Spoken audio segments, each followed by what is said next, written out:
Nothing says summer like a strawberry tart. Though had it not been for the screw-up of an 18th century French spy, we might not have the big beautiful strawberry that we know and love today. And I'll tell you that story as I make this tart of strawberries from the reign of King Henry VIII. So thank you to Babbel for sponsoring this video as we examine the accidental history of the strawberry. This time on Tasting History.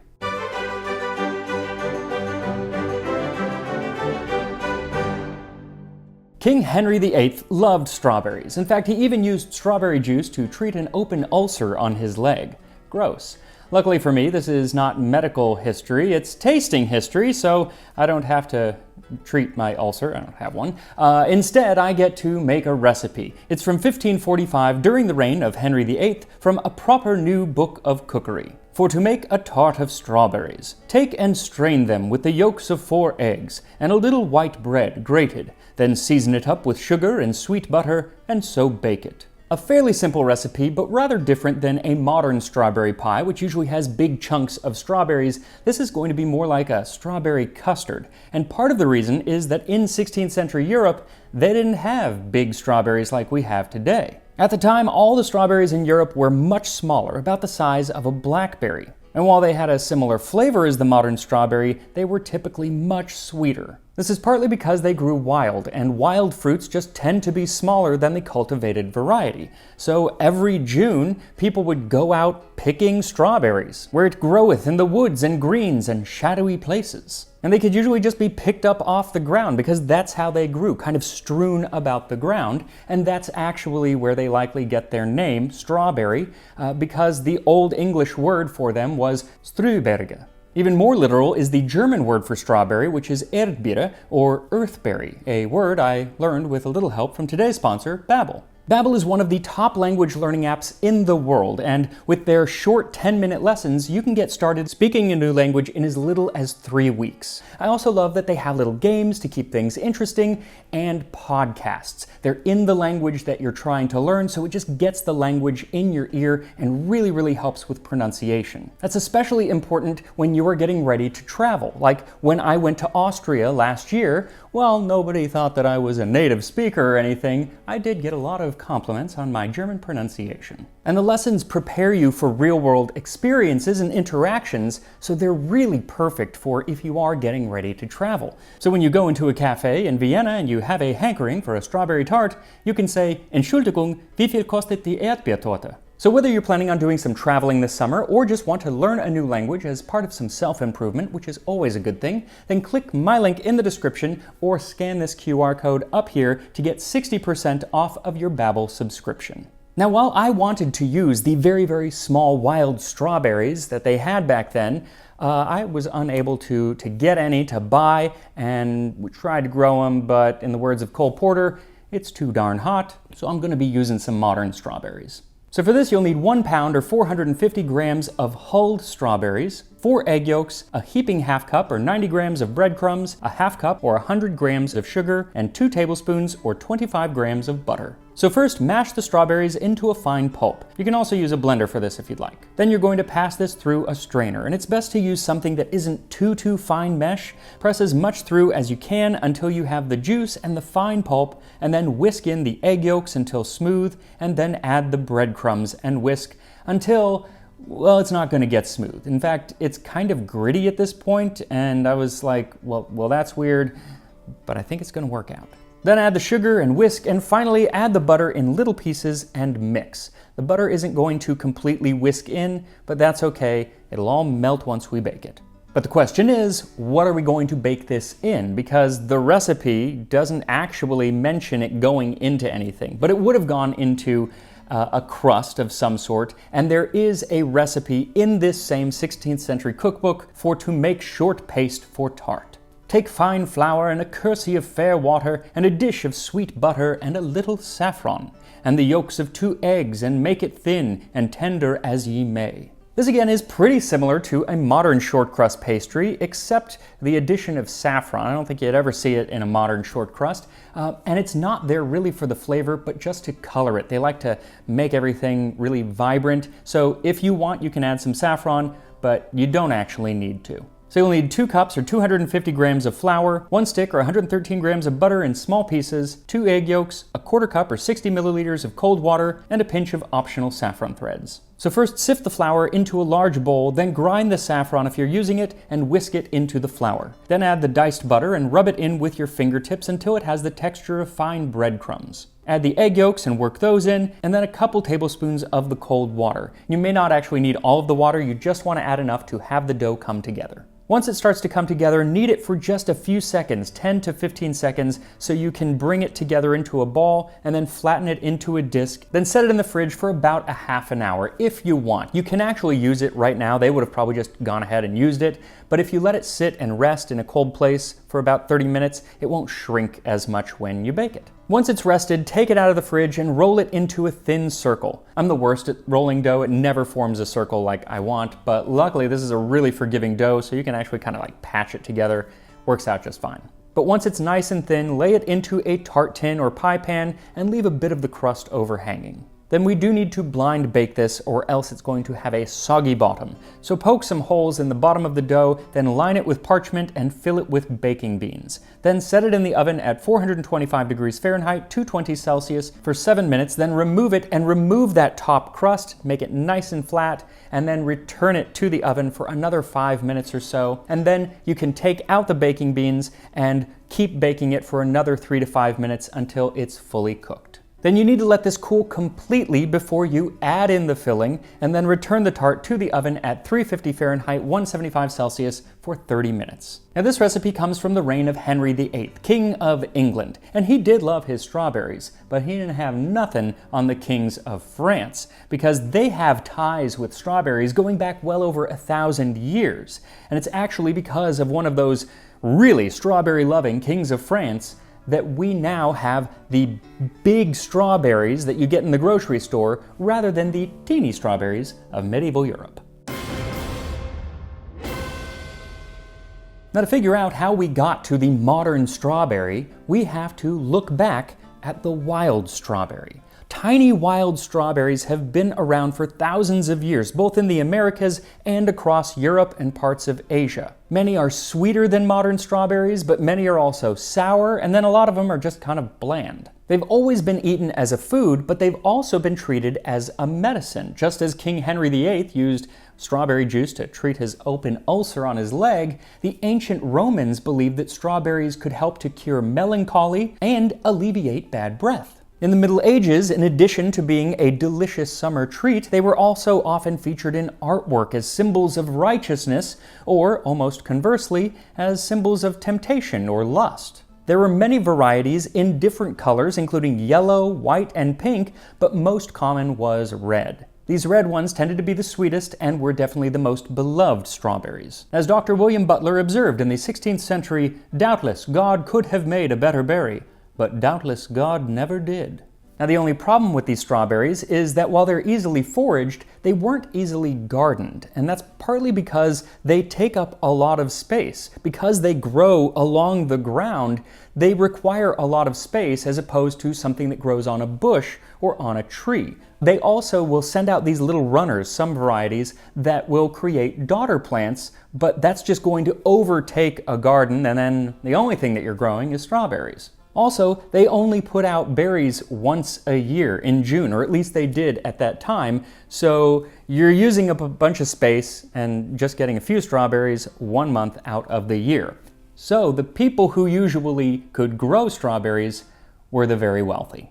Like King Charles V of France, who was said to have ordered 1,200 strawberry plants to be planted in his royal gardens. Now that was in the 14th century, but like I said, the French kings have ties to strawberries going even further back. The 9th century king of West Francia, Charles III, or Charles the Simple, was said to have visited Antwerp, where a citizen named Julius de Berry presented him with a platter of ripe woodland strawberries. And the king loved these strawberries so much that he decided to reward the man with a new name. And as if de Berry was not on the nose enough for somebody giving out strawberries, he gave the man the new name of fraise, which at the time was the French word for strawberry. The name later became fraisier, which you will need to remember for later. Anyway, the French kings loved their strawberries. none more so than the Sun King, Louis XIV. In sketches of his gardens at Versailles from the late 17th century, it shows 4 entire plots set aside just for growing strawberries. And because just eating strawberries in June was not good enough for the king, he had his gardener Jean-Baptiste de la Quintigny develop a series of glasshouses and windbreaks which would allow them to be harvested starting in March. He loved strawberries so much that even when his doctor told him that he needed to stop eating them because they made him really gassy, he said no, and still always ate his favorite dish of strawberries in wine. Now, even though the French had figured out a way to harvest strawberries earlier, and both the English and the Dutch had figured out ways to get more strawberries to grow, nobody in Europe had seemed to figure out how to make them any bigger. But that was about to change thanks to one of King Louis's spies. And this is where truth is stranger than fiction, because the spy's name was Amédée François Fraisier. That's the name I said you'd need to remember, because this man was descended from that original strawberry gifting gentleman 800 years before who had got the name Fraisier from King Charles. I mean, it's just crazy. Anyway, this spy was going to be sent to the New World to gather intelligence on the Spanish colonies of Chile and Peru. And in 1712, he boarded a merchant vessel so he could pose as a trader, the better to insinuate himself with the Spanish governors and to have all opportunities of learning their strength and whatever else he went to be informed of. Well, he did his spying, and he did it well, and he made some really good maps of the area, but he seems to have actually maybe been even more interested in something else, because in many of his writings from the period, he's talking about the culture, the customs, and the food of the local people who inhabited the area. 2 of the groups that he studied were the indigenous Picunche and Mapuche of Chile, who introduced him to a type of strawberry that they had been cultivating for a very long time that was much bigger than the wild strawberries of both Europe and North and South America. They there plant whole fields with a sort of strawberry rushes differing from ours. The fruit is generally as big as a walnut, and sometimes as a hen's egg, of a whitish red and somewhat less delicious of taste than our wood strawberries. So not as tasty and not as red, but you get a lot more strawberry. So knowing how much his king loved strawberries, he packed up 5 plants and took them aboard with him, and when he got back to France, he gave one of these plants to the botanist Antoine de Jussieu for the king's garden, where care will be taken to bring them to bear. They started to plant them and propagate them, and before long, they had these Chilean strawberry plants growing all over France. The only problem was, lots of plants, but no strawberries, or at least none that looked like the ones he had seen in Chile. They were all small and misshapen. Something had gone wrong. And what that was that Monsieur Fraisier had mistakenly only brought back female plants. See, the plants that he had seen growing these big strawberries were all females, but they were nearby male strawberry plants that didn't put out fruit. But since he wanted the fruit, he just ended up taking the female plants. So without any of the male plants, they grew for about 50 years and didn't produce any of the big strawberries. Well, not any. There were some places here and there at different times where all of a sudden big strawberries would grow. They realized that they were getting these big strawberries whenever they planted the Chilean strawberry near to another variety of strawberry, usually the European musk strawberry or the Virginia strawberry from North America. Now, both of these strawberries were absolutely tiny. Thomas Jefferson actually grew the Virginia strawberry, and in his writings, he said that 100 fill half a pint. So they were only about the size of a blueberry, but they seemed to get on very well with the Chilean strawberry. Now, the person who figured out why this was happening, and the person who usually gets credit for discovering this whole thing, was a young man, only 17 years old at the time, who was working at the gardens of Versailles. Antoine Nicolas Duchesne. And he was the first to fully understand this male-female plant relationship that was going on, and he was the first to present King Louis XV, who, like his predecessor, enjoyed a good strawberry. Duchesne presented him a basket full of these big, beautiful strawberries. And over the decades, he worked to figure out how to make these big strawberries more red and more flavorful, be a little bit closer to the European wild strawberry or the Virginia strawberry, which were very sweet. The final product was what he termed Fragaria ananassa, pineapple strawberry, because the perfume of the fruit is closely similar to the pineapple. Today there is a different strawberry, often called the pineapple strawberry, that is not exactly the same, but this original pineapple strawberry is basically the mother of all big strawberries today, or at least most of them. The garden strawberry, which is what you would get at the grocery store in most places, and is what I am using in today's tart, which should be about ready. So after 30 minutes, the filling of the tart should have puffed up nice, and you can take it out of the oven and let it cool completely. And then once it's cool, you can either serve it as is, or you can do your best to decorate the top like a Tudor rose, which I tried to do, and it kind of worked, I think. And here we are, a tart of strawberries from Tudor, England. So it actually firmed up really nice. I am curious about the texture. With those breadcrumbs in there. I'm not going to have a strawberry on top. I'm just going to have the actual filling and the middle. This big bite, whatever.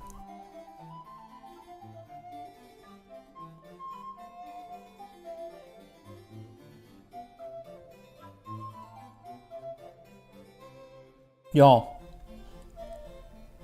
that may be one of the best things I've ever made on the channel, or in general.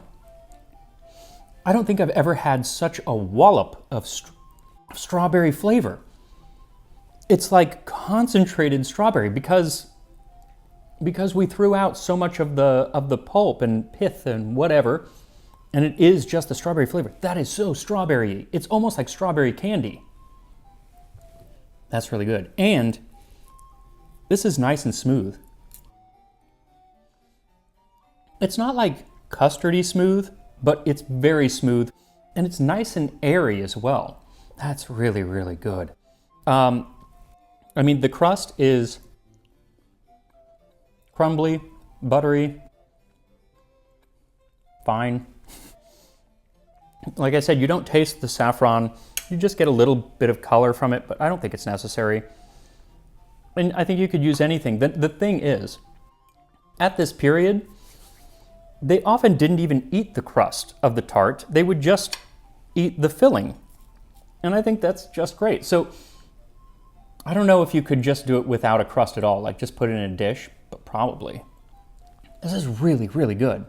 You gotta make this. Now, one thing I did find interesting was, as I was looking at all these old recipes, I kept seeing strawberry come up, but very often it wasn't the fruit of the strawberry, it was the leaves of the strawberry. They would use it the same way that you would any green. They would use the leaves of the strawberry, which I thought was pretty interesting. But buying strawberry leaves is even harder than finding wild strawberries, because usually you just get the berry. So probably not going to make those unless I take them from the garden, which I guess I could. Anyway, thanks again to Babbel for sponsoring this video. Again, 60% off of your subscription when you click the link in the description. And I will see you next time on Tasting History.